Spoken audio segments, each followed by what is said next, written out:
Welcome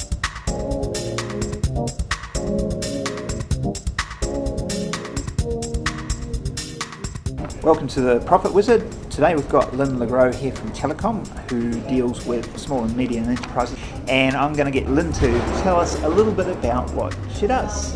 Great, Lynne. Thank you, Chris. Hi everyone.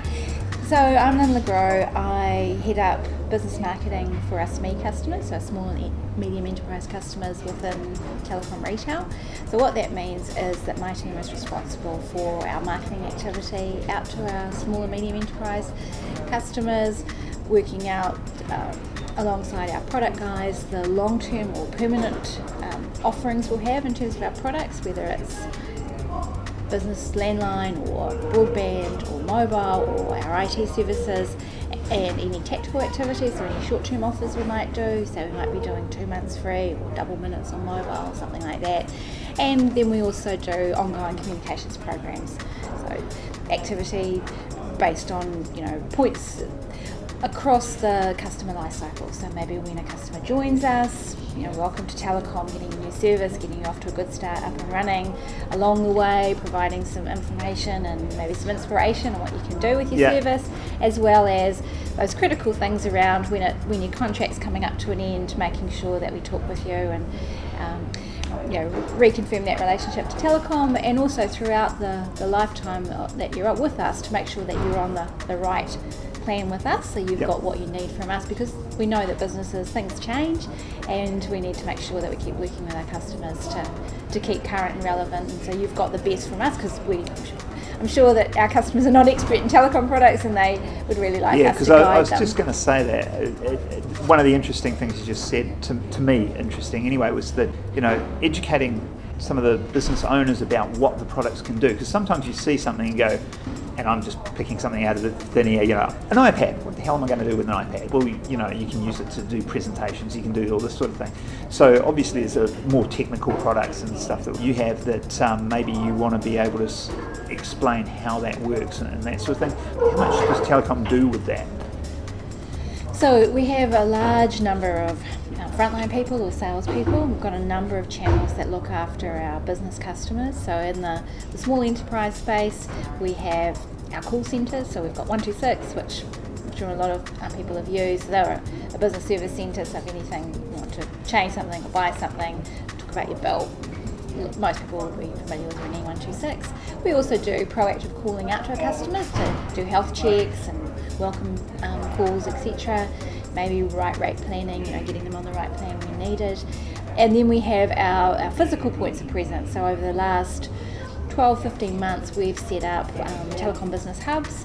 So around the country there are 30 of these shops, if you like, but not in the main shopping where all the malls are. They're out in Auckland, for example, being Avondale, Rosebank Road, out in where businesses are based, or London Street in Hamilton, or more not in the high street, but more in. So that's more like a local businessman working with local businessmen. Absolutely. So these are actually our franchised operations. So they've got our name above the door.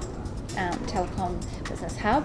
Many of them were previously, they might have been seen around the place as Leading Edge or Orb, but now we have our name above the door. But these are, as you say, Chris, local owned and operated. So the people who've been in business, say Aaron Northland, for example, his father's been in business in the Northland community for 40 years, and Aaron is now a businessman in his own right, serving that community. So he's credible, he's known, he's because often we'll get that criticism of, well, you work for a large corporate, how would you know what it's like to be a SME? I mean, that's really valid, because the things that are challenging for us inside our business are different to that of our customers, and that's why it's great to have this business hub model where we actually have credible local small businesses who know what's happening around the country, because there are different things that are important in different parts of the country. And these guys, part of their job is to sell, but part of their job is to educate and inspire and give you some idea of maybe what other businesses are doing with their mobile phone. So if a local businessman went to one of the hub guys and they had a chat, and the hub guy would know a little bit more about what's in the area, would be a lot more into the business zone with them, and if there was something that they could see, well, actually we don't know how to do this, there's a feedback loop. I take it back to you guys to say, hey, there's a queries starting to come through with this. Oh, absolutely, and we get feedback literally on a daily basis. Stuff that customers are asking about that the frontline guys not sure, maybe if we're developing something, say around VoIP or IP voice, whatever you want to call it. We are developing a product there because we don't currently have one in the market. There are some in the market. They're okay, but it's still quite a new product, and so it's been some of those first to market services can be a bit challenging. We're proud of what we put out on market, so our one isn't first to market, but we believe it'll be a very good working one, and so our reps may hear about VoIP and they may getting questions from the customers, likewise maybe around fibre, and so they'll circle back if we haven't given them a recent update and just find out what is happening. But for us, that feedback from our the people out in the front line talking to customers is incredibly important, because it is one mechanism for us to keep in touch with customer sentiment. We do lots of formal research as well, but hearing what the sales guys are saying and then using that feedback to drive how we change things, whether it's adjusting our pricing, whether it's changing how we put together our packages or how we communicate, whatever it might be, it's really helped us just be a bit more aligned to where our customers are coming from, because by the fact that our frontline people are talking to customers every single day. Yeah, that's cool, because with all that feedback coming through every single day, throw you a slightly different question. What do you think is the biggest challenge facing SMEs, small medium enterprises in New Zealand at the moment, in your view?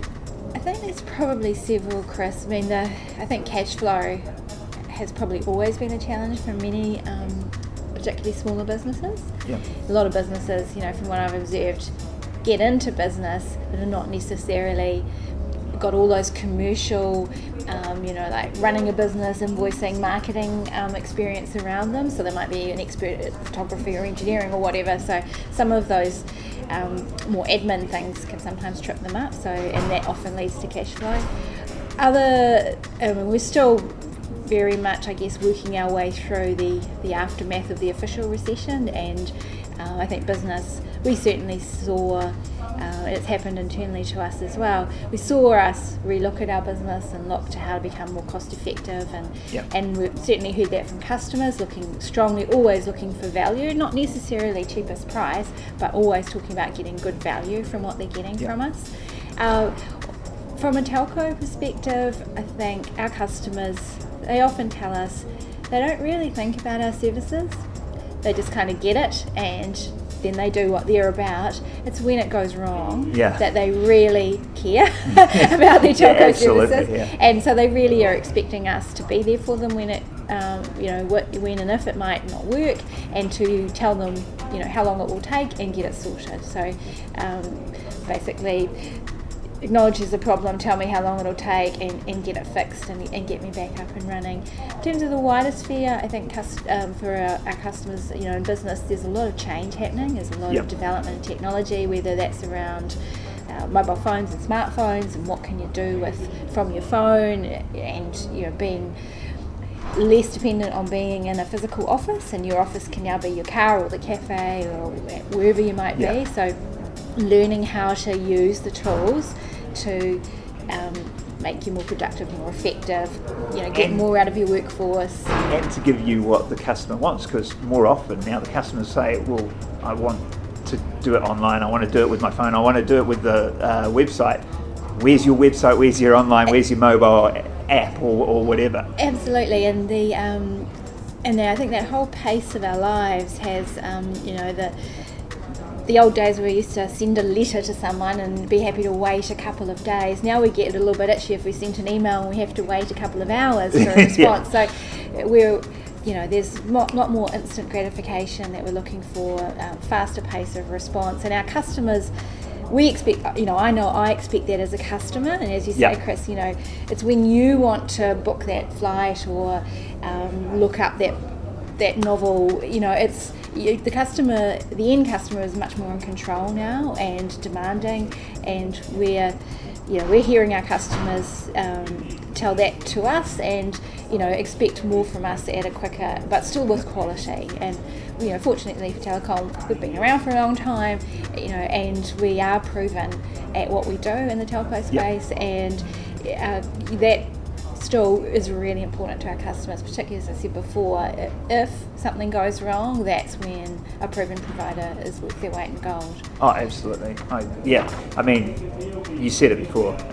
It's almost that hygiene factor. It's all good until it goes wrong, and then it's really not good. And with us, we talked about sort of how we work our channels in the higher end of the market, the more complex business end. In the ME market, we have client managers, and they have a group of customers they look after who they're the named account manager for them. So they might have 250 or 300 customers, and that's their group, and those customers would come to them when they need. And that would be a similar group, so they get learnings from that? Not necessarily the same industry, might be probably more, so say, they might be working in a particular geography, so there might be more of a geography thread than an industry thread. But for us, we're, I guess, a full service provider in that, in a couple of ways. One, we have all of the, the landline, the broadband, the IT and the mobile side of it, so we're a whole of business. But also we are there not only just to sell to customers, but also there throughout their needs and as they change, as I said before, along the way, and back them up with that great service. So what we see out there in the market is there's a lot of people who are really keen to sell to business customers, but sometimes that's where it stops, and good luck with anything after the that sale. And so that's where we are looking to create that name for ourselves, is around our ongoing service. Cool. Telecom's XT network has got a reputation as being the fastest in New Zealand. Is that actually a real benefit to businesses, do you think? Or? Yeah, it is a real benefit for businesses, and we're certainly, as I said before, we've got lots of formal research that shows that particularly, so with the XT network, and these days we're calling it the smartphone network, sort of giving it that new name, but there's two reasons that we built that network. One was for the use of data on your phone, so the ability to do your email, access the internet, and it's a very fast network for doing that. And the number of pages or web pages that people are looking at on their phones is growing incredibly, because the screens are getting better quality, quite a large size now. So it's actually a reasonable experience in the way you can move around and pinch things to expand them, etc., and see things bigger on your screen makes it really easy.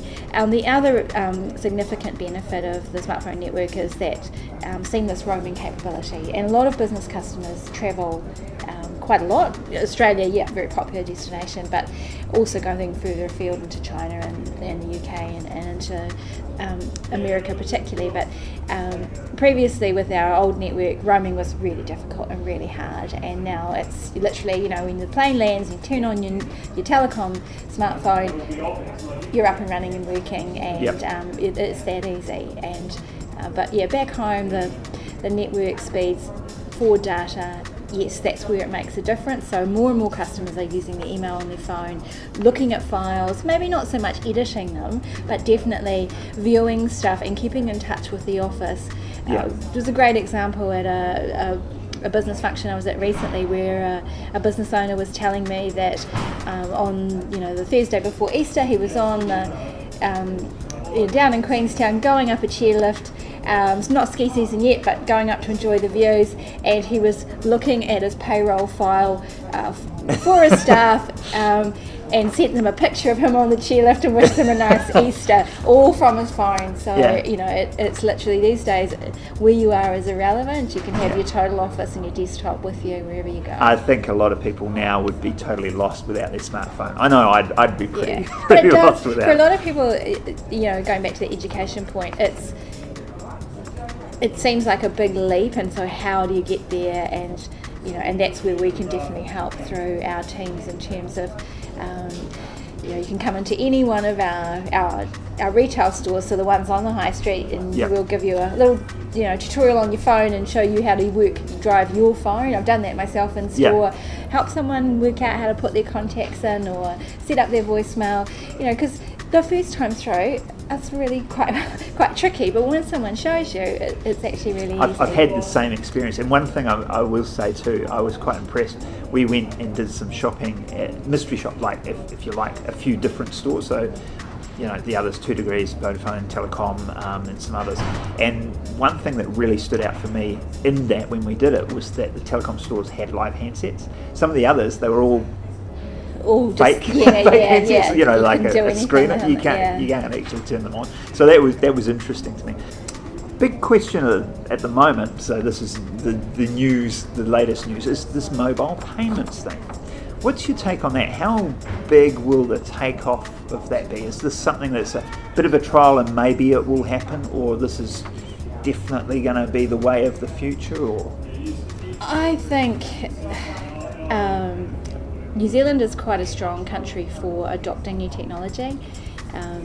Just went over to Australia for a couple of days last week, and friends over there were telling me that cash is still quite big in Aussie. Whereas here, we're so used to using our EFTPOS cards, and often people don't carry cash. So we kind of got into technology maybe a little bit later in some aspects, but we sort of got in earlier in things like ATMs. So mobile wallets, people have been using that for simple stuff like paying for taxis or even petrol, small purchase items around the world for a while now. I have an app that pays for my parking while today actually. And it just taps my credit card for that. So I think given the explosion of smartphones and the explosion of applications on those phones, I think it has quite a good chance of really taking off. But I guess it'll be the retailers and the places you can use it that makes that so all come together. That's going to be of interest to any retailers listening to this. What's going to be involved with that? Do you have any idea? Like, is it going to be just new software upgrade, or is it a whole new hardware system? Yeah, we're doing some exploratory work at the moment, and I'm not on the techie end of the equation, so I'm not able to answer that question sort of robustly, but we are certainly exploring it because our customers look to us to provide them with those enabling solutions. We get involved in mobile EFTPOS. We can actually kind of join the dots, if you like, to give a full solution. And so this mobile wallet is one that we're exploring at the moment to see how it fits with our business and how we can add value to our customers through it. So maybe watch the space. And it is good. I mean, it's going to be all 3 providers at the moment, Vodafone, working together, and Telecom. So if we can get one standard, national standard, that's got to work really well. The more people who do it. And it's funny because you think back and you go, you're at a restaurant, you ask for the bill, and they go, you have to go up to the desk to pay with your EFTPOS. I'm like, bring the EFTPOS to me. I know. And we're getting so lazy that it's like, what, I've got to get up now and pay. So I can see that coming to some degree with a mobile pay solution. It's like, I would expect to be able to pay with my phone. I've got it on my phone. Why haven't you got the stuff to take absolutely. And especially with the development in the online banking apps, the security is getting stronger there. It's getting easier to use those things. You don't have so many login kind of steps to go through now. And like myself, I bus to work. Literally do my banking on the bus. When I've got a few minutes to that I haven't really got a lot else to do, maybe to look out the window or listen to some music. It's that when you want to do it wherever you are, it's possible, rather than having to go into the bank when it's open. It's things are moving really quickly. And I think it's pretty exciting. I mean, we certainly find it. I think that's what keeps us so interested here at Telecom, is that change and the possibilities that the change brings by harnessing the technology and helping our customers to understand what it will mean for them. Because in the end, a customer doesn't want to buy a broadband, they want to buy a solution to a problem, to a business problem, and something that will make them, work smarter or faster or out in the field or ease communication or whatever it might be. But in the end, they're not buying the specs, they're buying a solution to a problem that'll make them more effective in their business. And that actually leads to something I had written down earlier that I wanted to sort of ask. So my experience, a key for businesses, exactly what you've said, they don't want this piece plus that piece plus this piece. They want a converged, or whatever you want to call it, solution. So what does Telecom do to make that easy, or to sort of go, right, you're looking at the mobile here and the landline here and the broadband here, and you need to get all these together. So we've developed in the small enterprise end of the market some really simple packages to put it together for customers, and the principle that we work on is put it together and save more, essentially. So better value when you get more from Telecom. So we've got a simple package called Total Office, which is our business time, which is our business landline package, and a business broadband, and a couple of services for your landline might be the call diversion or call minder, the answer phone type facility. So wrap that up in a package. We're adding on mobile as well. So Total Office with mobile, so that because more and more businesses are obviously using mobile heavily, and then really that's our strongest play too, as I said before, wrap together that we've got everything. And what customers tell us is when we do package up stuff, we should put the big things that everyone wants together in the package as a standard, if you like. And you might be able to change out your broadband plan, like you have which data you want, and your mobile plan which minutes you want, but we'll recognise you've got a lot of service with us and we'll give you a really good price for that. And if you want some other stuff that maybe not everyone wants, then you can bolt that on, so that it really becomes a package for you and your business. But the core things we've put together at a great price point. Cool. And we want to do more of that. As I said, we've started more at the very simple end of the equation. We want to actually cover, we think of our business market in sort of 3 or 4 key areas. So we want to kind of have the bases covered with maybe 6 or 7 of those packages that are designed to meet the typical needs. And of course you can change things out and buy things separately. That'll always be there, but again, trying to present a solution that's quite an easy way to navigate through all the choice, because it's great to have choice, but sometimes it just creates confusion and complexity. And, totally. And obviously business people are busy and they want to focus on their business and making money, not trying to work out how to buy and a so telecom the product. hub guys will have some experience anyway, and they'll Absolutely. say, you run a bakery, I've got another guy that does a bakery, this is what he has, you probably want something similar. Yeah, absolutely. And a lot of our plans are flexible, and you can sometimes with a contractual agreement you are tied into a certain spend, and you may not be able to necessarily go downward, but if your needs change upward. But we will always talk with you about what you're currently doing, so we get you on the right plan, because we don't want to make that situation where you feel like you are paying for more than you need and therefore wasting money. Again, it's about value and about so setting that baseline and making sure you're covering what you need, but not too much, and giving you the option to grow. Absolutely, and change with you. And we're working on more and more sort of automation within our own business to be watching how our customers are using, whether it's their mobile broadband or their fixed line broadband or whatever, and just making sure that then we can change with them and just be right on the mark for them, and can continue to always be offering that great value. And nothing makes a business customer happier when they know they can get a better deal, and that Telecom's looking out for them. Cool. All right, well that's pretty much all we got time for, I guess. I will ask you this, what keeps you going with doing what you do with SME and the telecom business thing? What do you like about the job you're doing?